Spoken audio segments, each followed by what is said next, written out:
अस्सलाम वालेकुम, मैं मलिक रियाज हूँ और आप देख रहे हैं हमारा यूट्यूब चैनल खोजी मुंडा। आज का व्लॉग बहुत ही अहम है, बहुत ही बर्निंग टॉपिक ऊपर व्लॉग है कि पाकिस्तान के अंदर आपको पता है 8 फरवरी सन 2024 को इलेक्शंस हो रहे हैं और ये इलेक्शंस होते हैं ये बहुत ज़्यादा अहम है। वजह यह है कि ये पाकिस्तान की तारीख को बदलने वाले इलेक्शंस हैं, लिहाजा इन इलेक्शंस के ऊपर तारीख की बदतरीन धांधली की भी इतलात हैं कि धांधली भी हो सकती है, रैगिंग हो सकती है जो पाकिस्तान के अंदर अमूमन हो जाती है। लिहाजा आप इस रैगिंग को, इस धांधली को कैसे रोक सकते हैं? आपका ताल्लुक किसी भी पॉलिटिकल पार्टी के साथ है, लेकिन आपने इस धांधली को रोकना आपकी जिम्मेदारी है।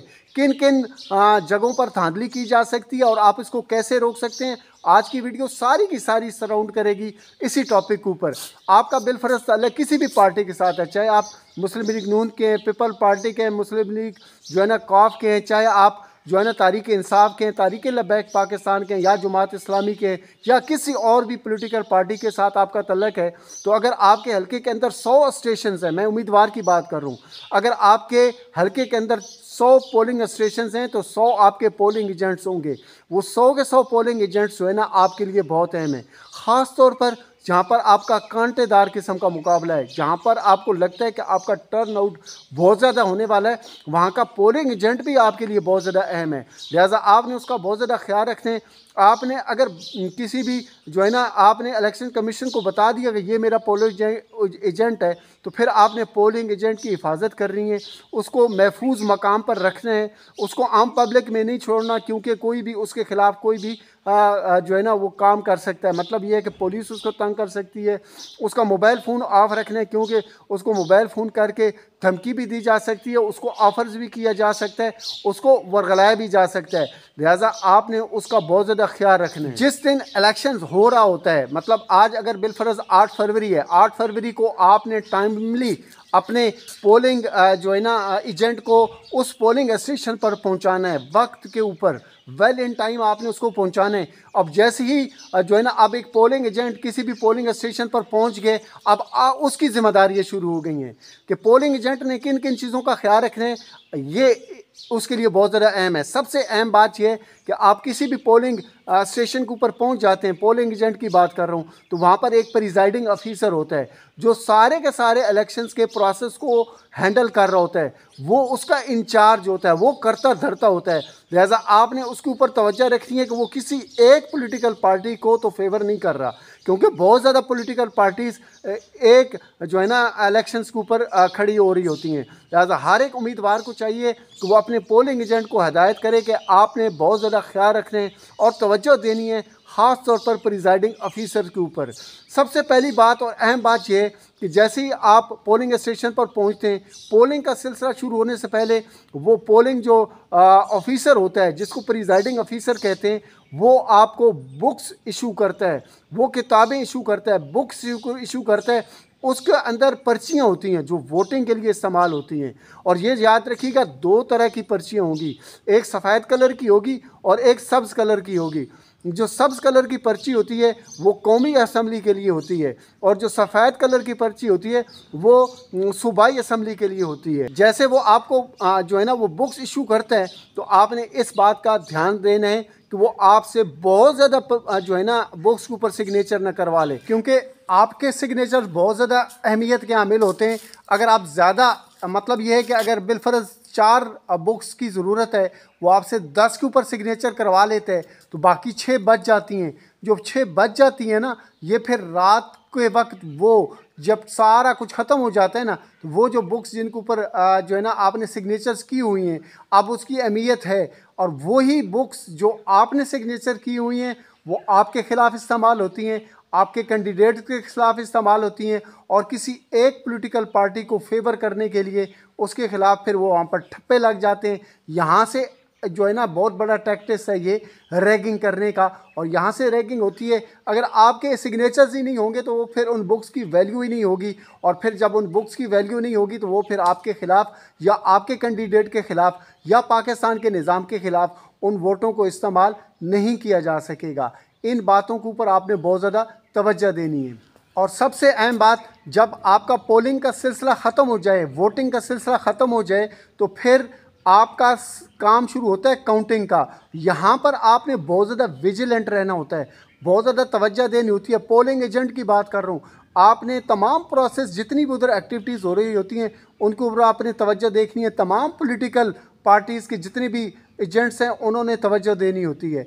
किन बातों पर? एक तो ये है कि प्रिजाइडिंग ऑफिसर वो जो वहाँ पर मौजूद होते हैं और पोलिंग का जितना भी स्टाफ होता है उसके ऊपर आपने तवज्जो देनी है। बाहर अगर जो मर्ज़ी हो जाए, बाहर अगर कहीं पे कोई गोली चल जाए, लड़ाई झगड़ा हो जाए, कोई मसला हो जाए, कोई गड़बड़ करने की कोशिश की जाती है, ख़ास तौर पर मिसाल के तौर पर एक एरिया के अंदर जो है ना वो पाकिस्तान तहरीक इंसाफ की जो है ना टर्नआउट बहुत ज़्यादा है, तो बाहर जो मुखालफिन होंगे वो वहाँ पर दंगा फसाद करेंगे, गड़बड़ करेंगे, ताकि सारे के सारे सिस्टम को हाईजैक किया जा सके।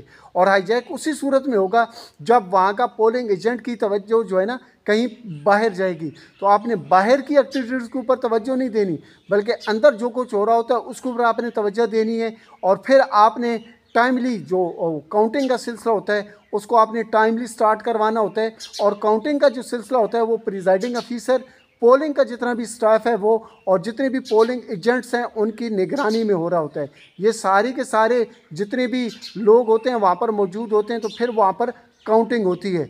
जब काउंटिंग होती है तो इस बात का तवज्जो रखें कि आपने एक से ज़्यादा दफ़ा काउंटिंग करनी है, 2 दफ़ा 3 दफ़ा काउंटिंग करनी है, तसल्ली करनी है, ताकि किसी भी उम्मीदवार के साथ ज़्यादती ना हो, किसी भी जो है ना ख़ास पॉलिटिकल पार्टी को फेवर न किया जा सके।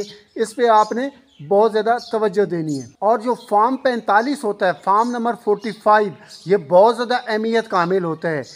जितना भी आपने रिज़ल्ट कंपाइल कर रहे हैं आपने उसको लिखना है, उसके सारे के सारे डेटे को लिखने हैं फॉर्म 45 के ऊपर।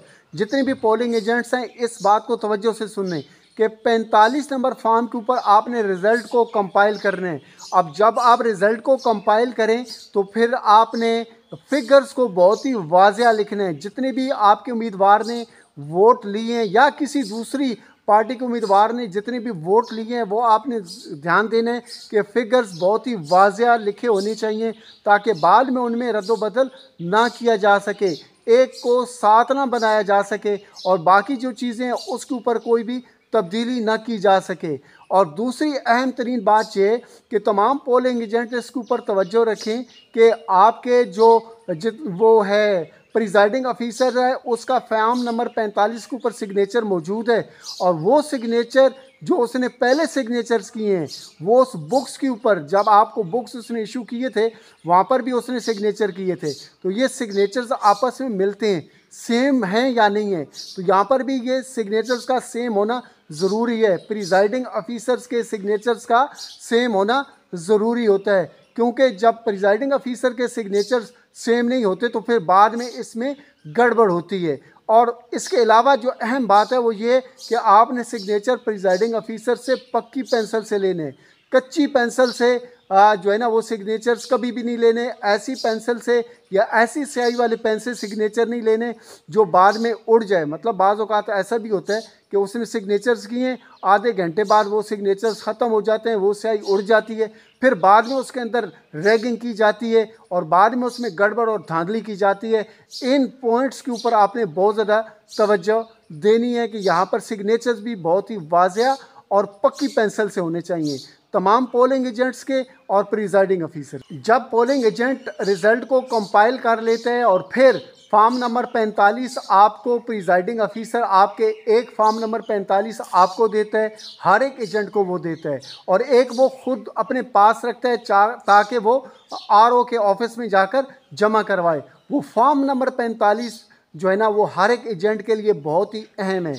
आपने फॉर्म 45 को बहुत ही हिफाजत के साथ हजूम के अंदर से जाकर, अकेला नहीं जाना क्योंकि अकेला आपसे वो फॉर्म नंबर 45 खींचा जा सकता है, छीना जा सकता है और फिर उसको फाड़ा भी जा सकता है, उसमें डैमेज भी किया जा सकता है, उसमें तब्दीली भी की जा सकती है। लिहाजा फॉर्म 45 को आपने अपने उम्मीदवार तक पहुंचाना है क्योंकि ये आपके उम्मीदवार के लिए बहुत ही अहम है। फॉर्म नंबर 45 जो है, अब बिलफर्ज एक उम्मीदवार के जो है ना एक हल्के में 100 स्टेशन हैं तो उसके पास 100 फॉर्म 45 होंगे और वो उम्मीदवार भी जाँच पड़ताल कर ले कि फॉर्म नंबर 45 के ऊपर तमाम पोलिंग एजेंट्स के सिग्नेचर्स मौजूद हैं और ख़ास तौर पर प्रिजाइडिंग ऑफिसर्स के सिग्नेचर मौजूद हैं या नहीं मौजूद, क्योंकि अगर प्रिजाइडिंग ऑफिसर के सिग्नेचर मौजूद नहीं है तो बाद में कल कला अगर वो जो है ना गड़बड़ होती है, कोई धांधली या रैगिंग होती है, तो फिर आप उसको चैलेंज कर सकें। अगर सिग्नेचर्स मौजूद होंगे तो आप चैलेंज कर सकेंगे, अगर सिग्नेचर्स मौजूद नहीं होंगे तो आप चैलेंज नहीं कर सकेंगे।